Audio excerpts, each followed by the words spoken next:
Hello दोस्तों, triple के में आपका स्वागत है। आश्विन मास के कृष्ण पक्ष की अष्टमी तिथि को जीवित पुत्री का व्रत रखने की परंपरा है।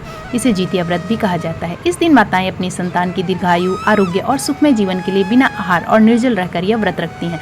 इस बार जितिया व्रत 6 अक्टूबर को रखा जाएगा। माताएं विधि विधान से पूजा करने के साथ ही कथा भी सुनती हैं। इस वीडियो में आपके लिए जितिया व्रत से जुड़ी 5 पौराणिक कथाएं लेकर आई हूँ। आगे बढ़ने से पहले चैनल को सब्सक्राइब जरूर कर लीजिएगा। तो कथा शुरू करते हैं। जितिया व्रत कथा 1। गंधर्वों के राजकुमार का नाम जीमूतवाहन था। वे बड़े उदार और परोपकारी थे। जीमूतवाहन के पिता ने वृद्धावस्था में वानप्रस्थ आश्रम में जाते समय इनको राज सिंहासन पर बैठाया, किंतु इनका मन राजपाट में नहीं लगता था। वह राज्य का भार अपने भाइयों पर छोड़कर स्वयं वन में पिता की सेवा करने चले गए। वहीं पर उनका मलयवती नामक राजकन्या के साथ विवाह हो गया। एक दिन जब वन में भ्रमण करते हुए जीमूतवाहन काफी आगे चले गए, तब उन्हें एक वृद्धा विलाप करते हुए दिखी। इनके पूछने पर वृद्धा ने रोते हुए बताया, मैं नागवंशी स्त्री हूँ और मुझे एक ही पुत्र है। पक्षीराज गरुण के समक्ष नागों ने उन्हें प्रतिदिन भक्षण हेतु एक नाग सौंपने की प्रतिज्ञा की हुई है। आज मेरे पुत्र शंखचूर्ण की बलि का दिन है। जीमूतवाहन ने वृद्धा को आश्वस्त करते हुए कहा, डरो मत, मैं तुम्हारे पुत्र के प्राणों की रक्षा करूंगा। आज उसके बदले मैं स्वयं अपने आप को उसके लाल कपड़े में ढककर वध्यशिला पर लेटूंगा। इतना कहकर जीमूतवाहन ने शंखचूड़ के हाथ से लाल कपड़ा ले लिया और उसे लपेटकर खुद को बलि देने के लिए चुनी हुई वध्यशिला पर लेट गए। नियत समय पर गरुण बड़े वेग से आए और लाल कपड़े में ढके जीमूतवाहन को पंजे में दबोचकर पहाड़ के शिखर पर जाकर बैठ गए। अपने चंगुल में गिरफ्तार प्राणी की आंख में आंसू और मुंह में आह निकलता ना देखकर गरुण जी बड़े आश्चर्य में पड़ गए। उन्होंने जीमूतवाहन से उनका परिचय पूछा। जीमूतवाहन ने सारा किस्सा सुनाया। गरुण जी उनकी बहादुरी और दूसरे की प्राण रक्षा करने में स्वयं का बलिदान देने की हिम्मत से बहुत प्रभावित हुए। प्रसन्न होकर गरुण जी ने उनको जीवन दान दे दिया तथा नागों की बलि ना लेने का वरदान भी दे दिया। इस प्रकार जीमूतवाहन के अदम्य साहस से नाग जाति की रक्षा हुई और तब से पुत्र की सुरक्षा हेतु जीमूतवाहन की पूजा की प्रथा शुरू हो गई। आश्विन कृष्ण अष्टमी के प्रदोष काल में पुत्रवती महिलाएं जीमूतवाहन की पूजा करती हैं।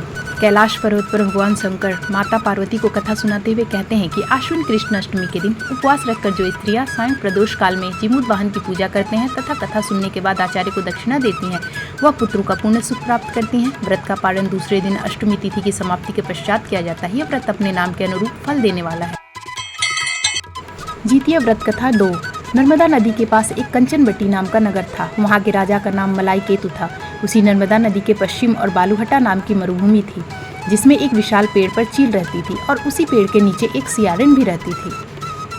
चील और सियारिन दोनों ही पक्की सहेलियां थीं। कुछ महिलाओं को जितिया व्रत करते देख चील और सियारिन ने भी यह व्रत करने का संकल्प लिया और दोनों ही भगवान श्री जीमूतवाहन की पूजा और व्रत करने का प्रण ले लिया।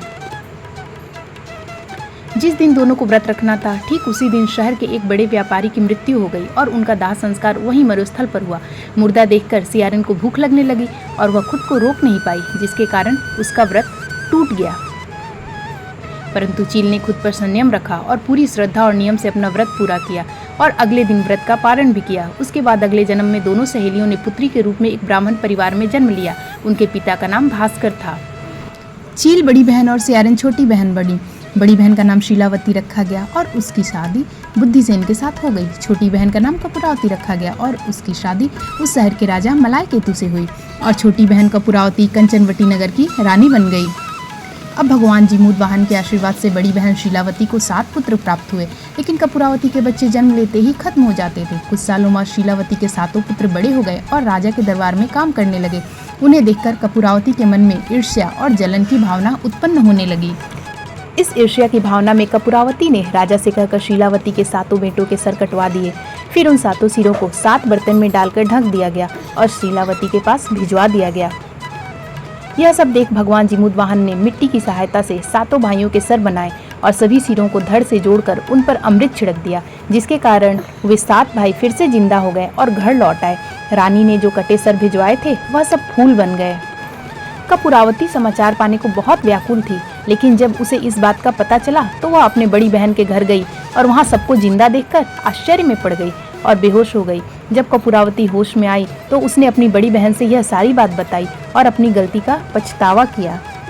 भगवान जीमूतवाहन की कृपा से बड़ी बहन को पूर्व जन्म की सारी बात याद आ गई और वह अपनी छोटी बहन को उसी पेड़ के नीचे लाकर पूर्व जन्म की सारी बातें सुनाई, जिसे सुनकर कपूरावती भी बेहोश हो गई और मर गई।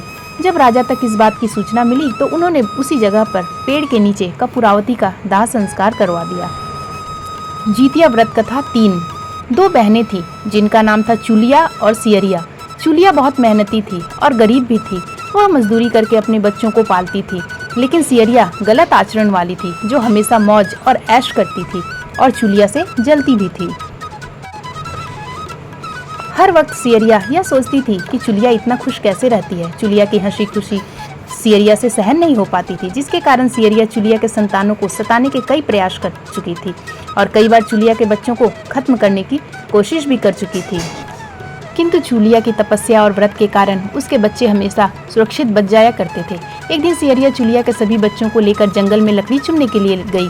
वहाँ जंगल में लकड़ी को चुनते चुनते बच्चे थक गए और थोड़ी देर के लिए सो गए। बच्चों को सोते देख सियरिया ने सभी बच्चों का सिर काट दिया और टोकरी में रखकर वापस घर आ गई और चुलिया को वह टोकरी भेंट में दे दी और कहा, दीदी मैं जंगल से आपके लिए नारियल लाई हूँ, बच्चों को खिला देना।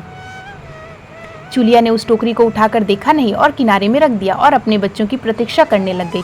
जब शाम से रात हो गई और बच्चे वापस नहीं आए तो वह बहुत परेशान हो गई। बड़े ही करुण स्वर में जोर जोर से रोने लग गई। करुणा भरी स्वर को सुन पार्वती जी से रहा नहीं गया और उन्होंने महादेव से कहा कि हे प्रभु, कोई दुखियारी बहुत रो रही है, उसके रोने में बहुत दर्द छुपा हुआ है, मुझसे बर्दाश्त नहीं हो पा रहा, हमें चलकर देखना चाहिए कि कौन रो रहा है और क्यों रो रहा है। तब इस बात पर महादेव जी ने कहा कि यह मृत्यु लोक है और यहाँ पर यह सारी साधारण सी बात है। लेकिन पार्वती के हट के कारण महादेव उनके सामने झुक गए और चुलिया के पास जाकर उसके रोने का कारण पूछने लगे। महादेव जी के पूछने पर चुलिया ने अपने रोने का कारण विस्तार से बता दिया। शंकर जी ने जब ध्यान लगाया तो उन्होंने चुलिया के बच्चों को जंगल में मृत पाया, जिसके बाद शंकर जी ने पार्वती जी को अनुरोध किया और बच्चों को पुनर्जीवित कर दिया। बच्चे नींद से उठकर मौसी को ढूंढ रहे थे, किंतु मौसी वहाँ नहीं थी। बच्चे डरकर घर आ गए और मौसी के सारे कार्य माँ के सामने बता दिए। यह सब सुनकर चुलिया सियरिया के पास जाकर लड़ने लगी कि तुम मेरे बच्चों को जंगल में क्यों अकेला छोड़ आई। दोनों बहनों में लड़ाई शुरू हो गई और यह लड़ाई 7 दिन 7 रात तक चलती रही, किंतु इस लड़ाई का कोई हल नहीं निकला। जिसके बाद दोनों ने उस जंगल में एक तपस्वी को घटना सुनाई। घटना को सुनने के बाद तपस्वी ने दोनों को आदेश दिया कि तुम दोनों जाकर पास में खेल रहे बच्चों को बाल से पकड़कर घसीटते हुए मेरे पास लेकर आ जाओ। उसके बाद मैं निर्णय करूंगा। चुलिया बच्चों की माँ थी, उससे बच्चों की पीड़ा देखी ना जा सकी।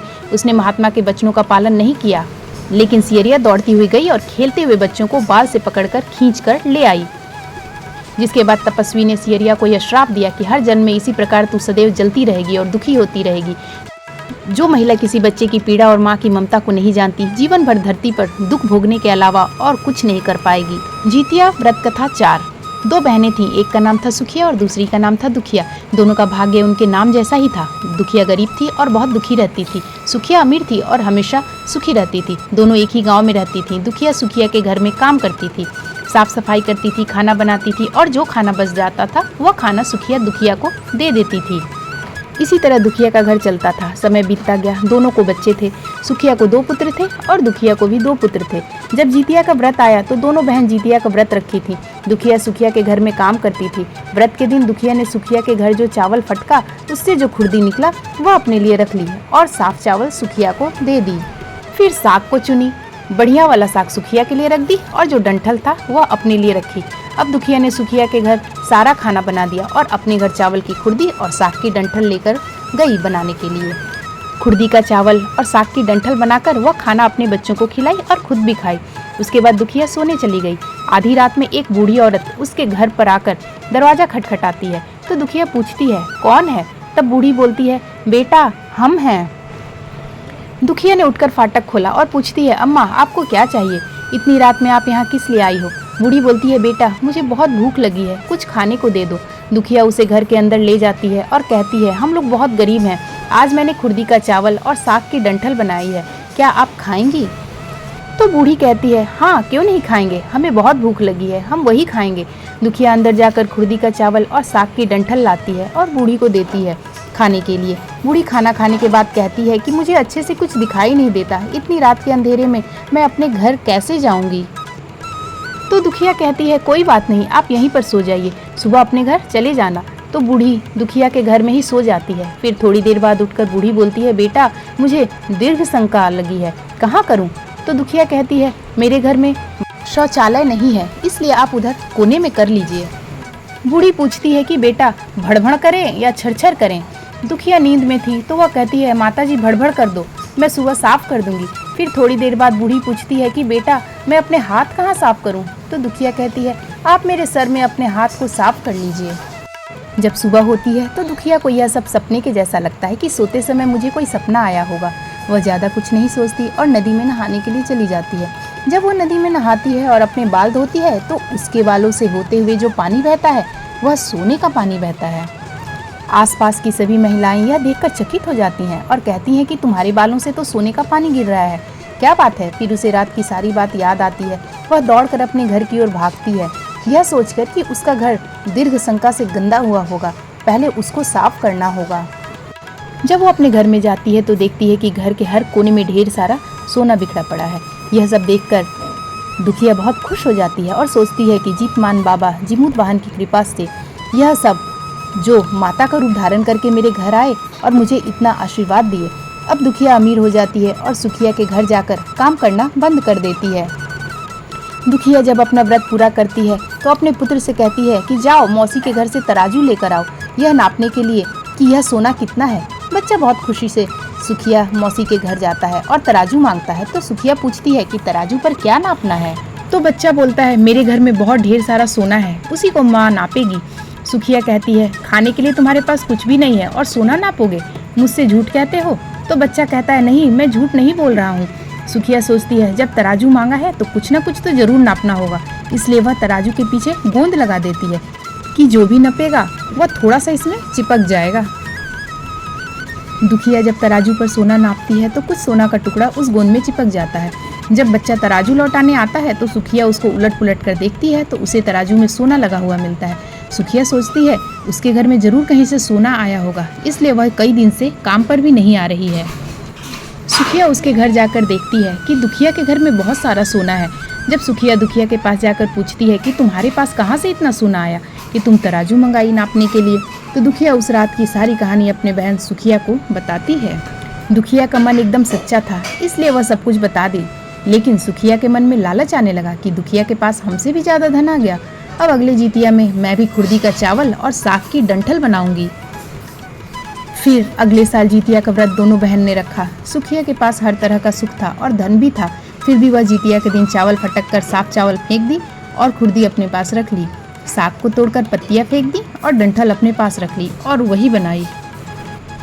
खा पीकर पूजा पाठ करके सोने चली गई। फिर आधी रात में उसके घर में भी बूढ़ी आई और दरवाजा खटखटाती है। सुखिया उसका इंतजार कर रही होती है। वह तुरंत दरवाजा खोलकर बूढ़ी को अपने घर के अंदर ले आती है।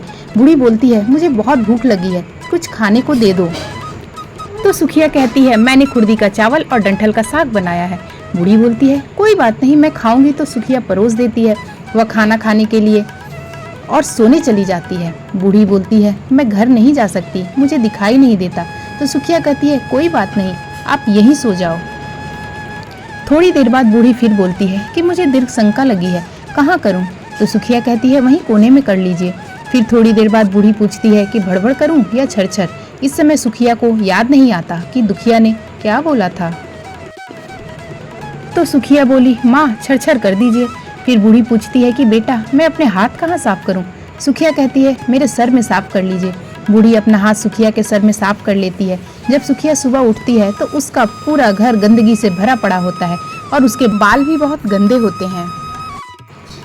यह सब देखकर सुखिया बहुत दुखी हो जाती है और उसे बहुत गुस्सा भी आता है। वह अपनी बहन दुखिया को बुलाती है और उसको गुस्सा करती है कि तुमने हमसे झूठ कहा और मेरा पूरा घर गंदा करवा दिया। तो दुखिया पूछती है कि तुमने क्या कहा था, भड़बड़ या छरछर? तो सुखिया कहती है मैं तो छरछर बोली।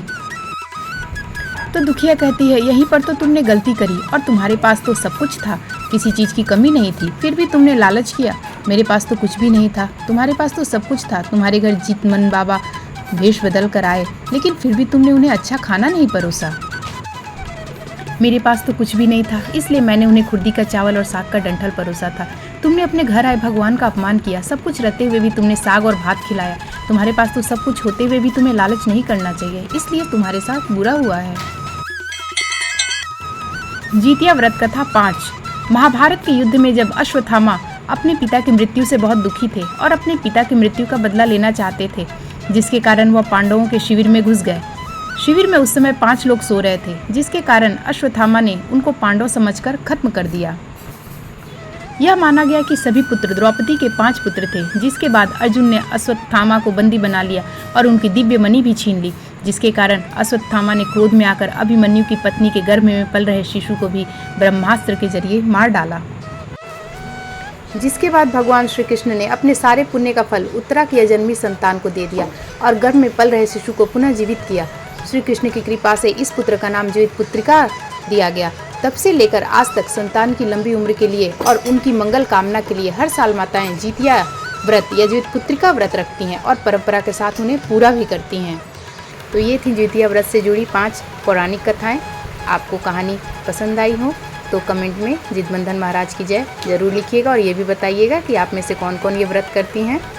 वीडियो को लाइक और शेयर कीजिएगा ताकि और सारे लोग भी इन कथाओं का आनंद ले सकें। चैनल को सब्सक्राइब करना मत भूलिएगा। धन्यवाद।